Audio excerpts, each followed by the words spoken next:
Tinapay mula sa langit. A daily morning devotion with CRC Family.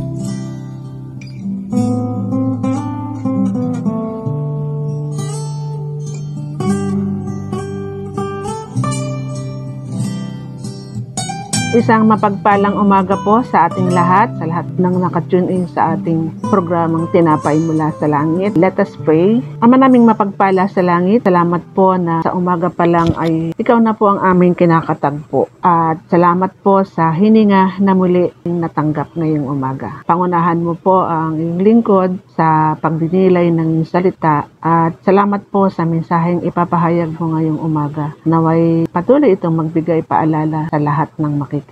In this we pray, in Jesus' name, at sa gabay po ng Banal na Espiritu. Amen. Ang title po ng ating pag-aaralan ngayong umaga ay The King of Persia. Mababasa po ito sa Joshua 12:24 NIV. Sabi po dito, ang hari ng Tersa sa kabuuan, 31 hari ang natalo. Ang hari sa Tersa isa sa lahat ng 31 hari. So, ang pagbanggit po ng 21 hari ay kumakatawan sa komprehensibong kalikasan ng pananakop ng mga Israelita.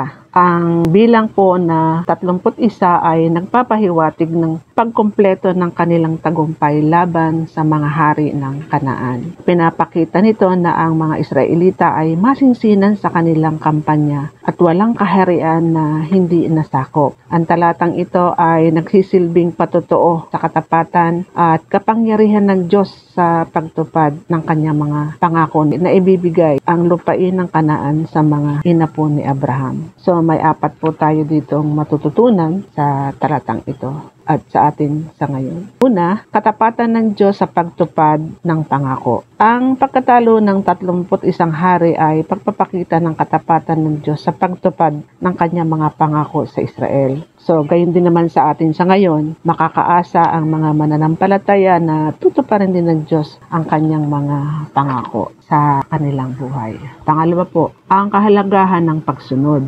Ang tagumpay ni Joshua ay nag-ugat sa kanyang pagsunod sa mga utos ng Diyos. Ang mga Kristiyano naman ay tinawag na mamuhay sa pagsunod sa salita ng Diyos.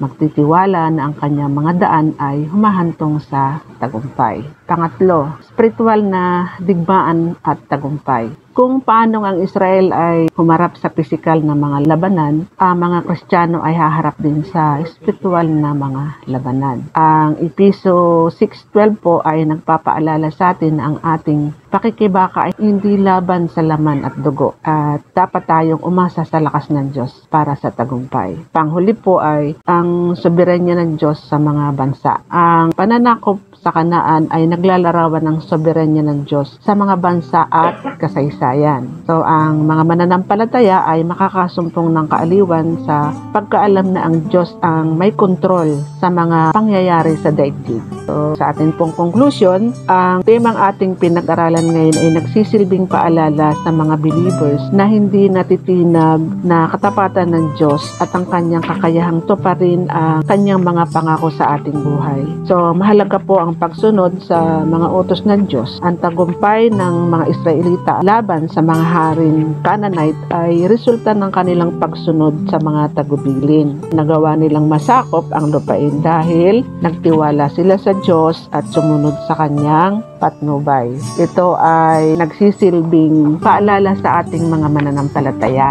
So, mensahe po sa atin ngayon, hinihikayat ng mensahe na tayo mga mananampalataya na magkaroon ng pananampalataya sa plano ng Diyos at magtiwala na siya ay tapat kahit na nahaharap tayo sa labis na mga hadlang. So, yun lamang po and let us pray. Our Father in Heaven, salamat po sa napag-aralan namin ngayong umaga at tulungan mo po ang bawat isa na kahit na anong kakaharapin namin sa buhay, maging sa mga kaganapan sa aming bansa, ay manatili kaming payapa sa piling mo. Salamat po sa Banal na Espiritu na sa patuloy mong paggabay sa amin. And all of this, we pray in Jesus' name. Amen. Muli isang mapagpalang umaga po sa ating lahat. Elder Ellen po ang inyong nakasama ngayong umaga. And see you po bukas tomorrow at 5:30 in the morning. Thank you.